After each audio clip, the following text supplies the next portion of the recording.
Good morning बच्चों। आज हम 11वें पाठ के जो पॉइंट्स हैं वो मेन बातें हैं उनको समझने की कोशिश करते हैं। उसके बाद अगली अभ्यास शुरू करेंगे। किसी वृत्त के व्यास द्वारा वृत्त के किसी बिंदु पर बने कोण को अर्धवृत्त का कोण कहते हैं।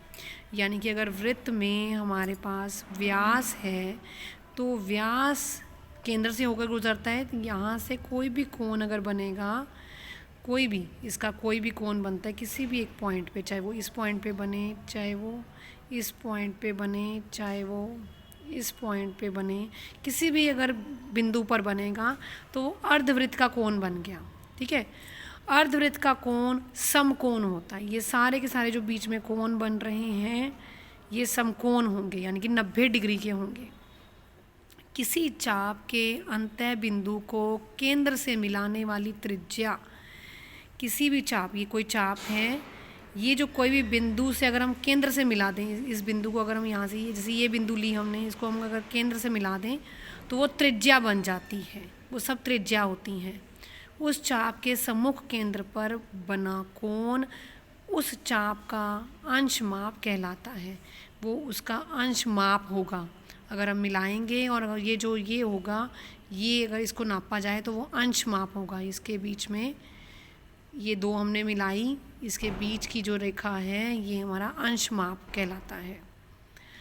अर्धवृत्त का अंश माप, ये जो पूरे के पूरे अर्धवृत्त का सीधी रेखा होती है, पूरा का पूरा अंश माप कितना होता है? 180 डिग्री। कोई कोण वृत्त का अंतर्गत कोण होता है यदि उस कोण का शीर्ष वृत्त का एक बिंदु हो तथा उस कोण की भुजाएं वृत्त को अलग अलग बिंदुओं पर काटती हों। ये देखो, हमारे पास कोई अंतः कोण होता है, अंदर का कोण होता है, और वो हमारे वृत्त को काट रही होती हैं, अलग अलग बिंदुओं पर काट रही होती हैं। एक ही चाप एक से अधिक अंतर्गत कोण हो सकते हैं। कोई भी हमने ये चाप ली, ठीक है, इस चाप मतलब कोई भी सर्कल का कोई भी हिस्सा, ठीक है, उसमें एक ही अधिक अंतर्गत कोण, ये देखो 1 2 3 कोण बने हुए हैं इसमें। अब जैसे कितने भी अधिक हो सकते हैं। एक चाप द्वारा केंद्र पर अंतरित कोण उसी चाप द्वारा वृत्त के शेष भाग में स्थित किसी बिंदु पर अंतरित कोण को 2 गुना होता है। देखिए कैसे, ये मैंने एक सर्कल लिया है, एक बिंदु ली, केंद्र बिंदु है इसका, ये एक चाप है, ये इतनी चाप, ठीक है। इस चाप से अगर मैं केंद्र पर कोई कोण बन रहा है और वृत्त पर भी कोण बन रहा है, ठीक है, ये आप स्केल से बनाएंगे, सीधा बनेगा। मेरी बुक थोड़ी टेढ़ी मेढ़ी हो रही है। हमारे पास ये वाला जो अंतरित कोण है और ये वाला कोण है, ये वाला कोण, ये वाला केंद्र का जो कोण होगा वो 2 गुना होगा, ठीक है।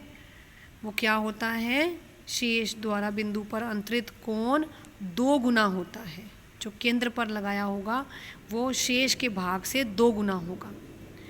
नेक्स्ट आता है, यदि 2 कोण के शीर्ष किसी वृत्त के एक ही चाप को अंतः खंडित करते हैं तो अर्थात उसके शीर्ष उसी चाप पर हों तो उन्हें ही एक ही चाप के अंतर्गत कोण या एक ही वृत्तखंड के कोण कहते हैं।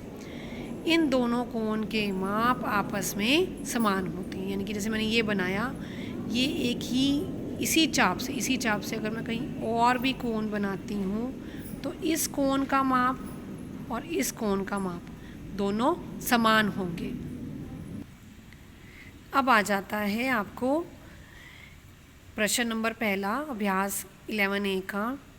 ये वृत्त दिया गया है, इसमें केंद्र से होती हुई 2 रेखाएं दी गई हैं, 2 त्रिज्या दी गई हैं। ये रेखाखंड है जो कि सर्कल से बिंदु स्टार्ट होती है, सर्कल पर ही जाती है।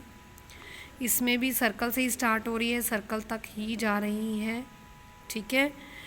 अब क्या है, वो कह रहे हैं कि उन्होंने सही और गलत बताई हैं, सत्य सत्य बताना है। फर्स्ट है रेखाखंड ए बी जीवा है, ये एक जीवा है, बिल्कुल सही, क्योंकि इसका बिंदु ए भी सर्कल पर वृत्त पर ही है और बिंदु बी वो भी वृत्त पर ही है, तो ये एक सर्कल की जीवा है। अगर ये बिंदु बाहर होती, सर्कल से बाहर काट कर जाती होती, तो वो छेदक रेखा होती, वो जीवा नहीं होती। क्यू एफ त्रिज्या है, क्यू एफ नो, क्योंकि त्रिज्या तो केंद्र से स्टार्ट होनी चाहिए। ओ डी त्रिज्या है, ओ डी त्रिज्या है, ये ओ डी त्रिज्या है क्योंकि ओ केंद्र से डी पर बिन रेखा जा रही है, तो वो त्रिज्या होगी।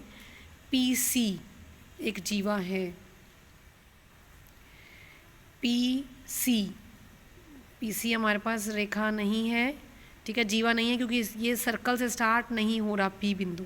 सी तो सर्कल पर है लेकिन पी नहीं है। नेक्स्ट देखिए, अर्धवृत्त में बने कोण का माप क्या होता है? अभी हमने किया था समकोण होता है, समकोण यानी कि 90 डिग्री होता है। नेक्स्ट देखिए, हमें वृत्त के हिसाब से, चित्र के हिसाब से हमें एक दीर्घ वृत्तखंड बताना है। दीर्घ वाला होता है जो बड़ा, मेजर वाला। इसमें से ये एक जीवा दी गई है, इसमें से ये वाला छोटा दिख रहा है हमें, जो ये वाला है वो बड़ा दिख रहा है, तो हम ए डी बी को मार्क करेंगे दीर्घ वृत्तखंड के हिसाब से, ठीक है। नेक्स्ट देखिए, अब नेक्स्ट है आकृति में वृत्त, ये बिंदु ओ हमारे पास वृत्त का केंद्र है, ठीक है। आकृति में निर्मित 2 त्रिज्याखंडों के नाम लिखने हैं। त्रिज्याखंड मतलब कि हमारे पास कोई भी त्रिज्या, ये देखो ये यहाँ से बिंदु केंद्र से आ रही है, ये ओ सी बी त्रिज्या है, ओ बी त्रिज्या है, ओ ए त्रिज्या है, तो त्रिज्याओं को मिलाती हुई, 2 त्रिज्याओं को मिलाते हुए त्रिज्याखंड बन जाते हैं, यानी कि ए ओ बी, ये त्रिज्याखंड हो गया एक हमारे पास, ये वाला ओ ए बी, ये वाला जो हमारे पास वो बन गया त्रिज्याखंड। वैसे ही ओ बी सी, ये हमारे पास एक त्रिज्याखंड बन गया, 2 त्रिज्या, ये भी 2 त्रिज्या से मिलके बन रहा था, ये भी 2 त्रिज्या से मिलके बन रहा था, त्रिज्याखंड बन गए हमारे पास, इनके नाम लिखने थे हमें। नेक्स्ट देखिए, नेक्स्ट क्वेश्चन है 2.5 सेंटीमीटर का त्रिज्या एक वृत्त बनाना है हमें, ये त्रिज्या दी गई है, इसका एक वृत्त बनाएंगे और उस वृत्त को 2 अर्धवृत्तों में विभक्त करेंगे, मतलब बांटेंगे। तो हमारे पास हम सबसे पहले क्या करेंगे, 2.5 सेंटीमीटर त्रिज्या लेकर नापकर स्केल से होती है जब आप 0 से स्टार्ट करते हैं, उसके बाद 1 सेंटीमीटर का निशान आता है, एक 2 सेंटीमीटर का आता है, उसके बाद यहाँ 3 का होता है, इनके बीच में एक होता है हमारे पास 2.5 का छोटी लाइन, ये बड़ी बड़ी लाइन होती है। एक साइड पे स्केल में इंच होते हैं, एक साइड पे सेंटीमीटर होते हैं, सेंटीमीटर वाली साइड की बात हो रही है। 2 और 3 के बिल्कुल बीच में आप 2.5 लेंगे। कैसे करेंगे, यहाँ पर कंपास की सुई रखेंगे और यहाँ तक कंपास की पेंसिल को खोला जाएगा, इतना खोला जाएगा, 2.5 तक आप खोल लेंगे। उसके बाद कंपास की सुई यहाँ रख के पेंसिल को ऐसे पूरा घुमा देंगे, पूरा घुमा दिया जाएगा यहाँ पर, ठीक है, सर्कल बन जाएगा। ये हमारी केंद्र बिंदु आ गई, इससे होती हुई हमने एक लाइन ड्रॉ की, वो हमारी व्यास बन जाएगी, 2 त्रिज्या वाला वो बन जाएगा। ये अर्धवृत्त में 2 हिस्सों में हमने उसे बांट दिया। नेक्स्ट देखिए, वृत्त ओ हमारे पास, वृत्त का ओ हमारे पास केंद्र है, जिससे कि हमने कोण बनाया है ए सी बी, कहीं पे भी सी पॉइंट ले लीजिए यहाँ पे साइड में और उसको ज्वाइन कर दीजिए अर्धवृत्त के साथ, जो हमने जैसे हमने यहाँ बनाया था वैसे ही हमने यहाँ बनाना है, इसको ज्वाइन कर देना स्केल से। अब जो ये वाला कोण होगा, ये हमसे पूछा जा रहा है कि क्या होगा, ये हमने अभी पीछे लाइन पढ़ी थी, सेकंड क्वेश्चन भी किया था कि अर्धवृत्त का कोण समकोण होता है, यानी कि 90 डिग्री होता है, तो ये वाला कोण कितना होगा हमारा, 90 डिग्री का।